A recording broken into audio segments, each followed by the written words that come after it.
कार्तिक मासर पूर्णिमा को अति शुभ एवं श्रेष्ठतम पूर्णिमा भावे पालन कहीं करा जाए। कार्तिक पूर्णिमा व्रत को अति महत्व स्थान कहीं दि जाए। तेबे बंधुगण चलतु जानिबा कार्तिक मासर महत्व विषय रे। नमस्कार बंधुगण, मु संगीता धार्मिक शिक्षा ओडिया चैनल को आपण मानकु स्वागत जनाउछि। कार्तिक मास को एक धार्मिक मासर आख्या दि जाइछि, कारण भगवान कार्तिकेयଙ୍କ नामरे एही मासटीर नाम नामित करा जाइछि। कार्तिक पूर्णिमा को गंगा स्नान पूर्णिमा किंबा शरत पूर्णिमा, त्रिपुरा पूर्णिमा नामरे मध्य परिचित। बंधुगण, पौराणिक कथा अनुसार उल्लेख रहिछि एही कार्तिक पूर्णिमा दिन भगवान शिव रथरे आरूढ़ होई त्रिपुरा नामक एक राक्षस को वध करथिले। भगवान शिव त्रिपुरा नामक राक्षस को मारी तिनिपुर रे पुनर्बार धर्मर स्थापना करथिले एवं भगवान शिव को त्रिपुरा नाम रे मध्य पूजा करा जाए। बंधुगण, सेथिपई कार्तिक पूर्णिमा को त्रिपुरा पूर्णिमा मध्य कुहा जाए। पुराण रे उल्लेख अछि एही दिन भगवान विष्णु मध्य मत्स्य अवतार धारण करथिले। मान्यता रहिछि एही कार्तिक मासटी संपूर्ण भावे भगवान शिव को अर्पित अटे। एही मासर अवसान कार्तिक मासर एही दिनर पूर्ति को भगवान शिव को दर्शन करिबा द्वारा 7 जन्म पर्यंत व्यक्ति ज्ञानी एवं धनवान होइथाए। बंधुगण, एही दिन चंद्र उदित हेबा समय रे शिवा संभूति, संतति, प्रीति, अनुसया एवं क्षमा एही षडपुत्री को पूजा करिबा द्वारा भगवान शिवଙ୍କ आशीर्वाद प्राप्त होइथाए। एही षडपुत्रिका कार्तिकेयଙ୍କ पालित माता अटंती, सेथिपई कार्तिकेयଙ୍କୁ षडमातृक मध्य कुहा जाए।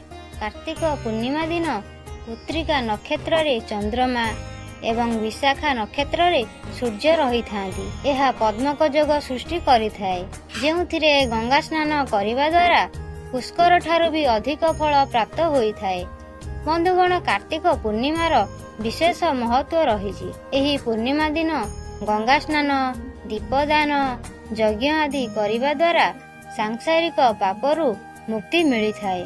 एही दिन करा जाइथिबा अन्न, धन एवं वस्त्र दानर अति महत्व रहिछि। बंधुगण, एही दिन जहा भी दान करा जाइथाए ताहार बहु गुण फल मिलिथाए। मान्यता अछि व्यक्ति जहा भी किछि दान करिथाए से सबु ताहा पई संरक्षित होई रहिथाए एवं मृत्यु लोकरे प्राप्त होइथाए। बंधुगण, शास्त्र रे उल्लेख अछि कार्तिक पूर्णिमा दिन पवित्र नदी किंबा सरोवर आदि धर्म स्थान रे जेपरि गंगा, जमुना, गोदावरी, नर्मदा, गंडक, कुरुक्षेत्र, अयोध्या, काशी आदि स्थान रे स्नान करिबा द्वारा विशेष पुण्य प्राप्ति होइथाए। बंधुगण, चलंतु जानिबा कार्तिक पूर्णिमार किछि विशेष नियम विषय रे। बंधुगण, सूर्य उदय पूर्वरु स्नान करिबा उचित। सूर्य उदय ठारू चंद्र उदित हेबा पर्यंत अन्न जल ग्रहण करिबा निषेध अटे।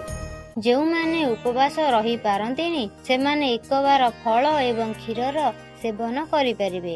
एही पूर्णिमा दिन स्नान करि सारिबा परे तुलसी पूजा निश्चिंत भावरे करंतु। एही दिन संध्या रे दीप दान करिबा द्वारा सुख समृद्धि प्राप्त होइथाए। माँ तुलसी को श्वेत रंगर कौनसी मिष्टान भोग लगाइबा द्वारा लक्ष्मी नारायण कृपा प्राप्त होइथाए। बंधुगण, कार्तिक पूर्णिमा दिन रसुण, पियाज, मदिरा, आमिष आदि तामसिक भोजन ठारू दूरेई रुहंतु।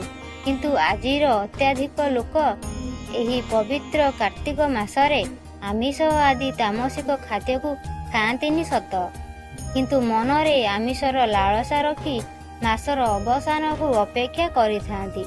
बंधुगण, आमे समस्ते शुणिछे पंचुक 5 दिन रे बग पक्षी मध्य आमिषर त्याग करिथाए। बंधुगण, अत्यधिक लोक छाड़ खाई को अपेक्षा करिथांती। एही परि चिंताधारा करिबा अपेक्षा संपूर्ण मासरे आमिष खाइबा भल। एहा द्वारा एही मासरे अधर्म चिंता ठारू मुक्त रहिबा। तेबे बंधुगण, एही विषयटी आपनको किपरि लागिला कमेंट करी जणाइबे। भल लागिथिले भिडियोटी को लाइक करिवे, सांग मानक सहित शेयर करिवे ଏହିଭଳି ସୁନ୍ଦର ସୁନ୍ଦର ବିଷୟରେ ଜାଣିବା ପାଇଁ ଆମ ଚ୍ୟାନେଲକୁ ସବସ୍କ୍ରାଇବ୍ କରିବେ। ଆଜି ପାଇଁ ରହିଲି, ନମସ୍କାର।